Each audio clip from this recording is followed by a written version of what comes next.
പത്തനംതിട്ടയിലെ LDF സ്ഥാനാർത്ഥി doctor Thomas ഐസക്കിന് ജില്ലാ കളക്ടറുടെ നോട്ടീസ്. തെരഞ്ഞെടുപ്പ് പ്രചാരണത്തിന് സർക്കാർ സംവിധാനങ്ങൾ ദുരുപയോഗം ചെയ്തുവെന്ന UDFന്റെ പരാതിയിലാണ് വിശദീകരണം നൽകേണ്ടത്.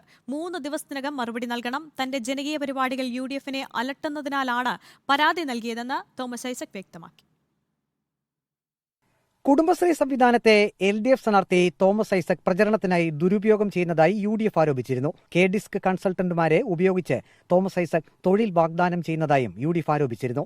ഈ 2 വിഷയങ്ങളിലാണ് UDF ഡോക്ടർ തോമസ് ഐസക്കിനെതിരെ ജില്ലാ കളക്ടർക്ക് പരാതി നൽകിയത്. പരാതിയിന്മേൽ ജില്ലാ കളക്ടർ തോമസ് ഐസക്കിനോട് വിശദീകരണം തേടി. 3 ദിവസത്തിനകം മറുപടി നൽകണം. സർക്കാർ സംവിധാനങ്ങൾ ദുരുപയോഗം ചെയ്യുന്നത് പെരുമാറ്റച്ചട്ട ലംഘനമാണെന്ന് കളക്ടറുടെ നോട്ടീസിൽ പറയുന്നു. അതേസമയം കുടുംബശ്രീയുമായി തനിക്ക് നല്ല ബന്ധമാണെന്നും കുടുംബശ്രീ പ്രവർത്തകരോട് വോട്ട് അഭ്യർത്ഥിക്കുന്നതിൽ തെറ്റില്ലെന്നും കളക്ടറുടെ നോട്ടീസ് വായിച്ചു നോക്കിയ ശേഷം മറുപടി നൽകുമെന്നും തോമസ് ഐസക് വ്യക്തമാക്കി. കുടുംബശ്രീ ചിലപ്പോൾ അവരുടെ യോഗം നടക്കുമ്പോൾ ഞാനവിടെ ഉണ്ടെങ്കിൽ കയറി വോട്ട് അഭ്യർത്ഥിക്കുന്നു.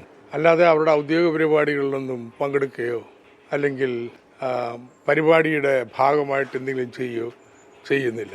തങ്ങളുടെ പരാതി ശരിയെന്ന് തെളിഞ്ഞതിനാലാണ് LDF സ്ഥാനാർത്ഥിക്ക് കളക്ടർ നോട്ടീസ് അയച്ചതെന്ന് UDF നേതൃത്വവും വ്യക്തമാക്കി. റിപ്പോർട്ടർ, പത്തനംതിട്ട.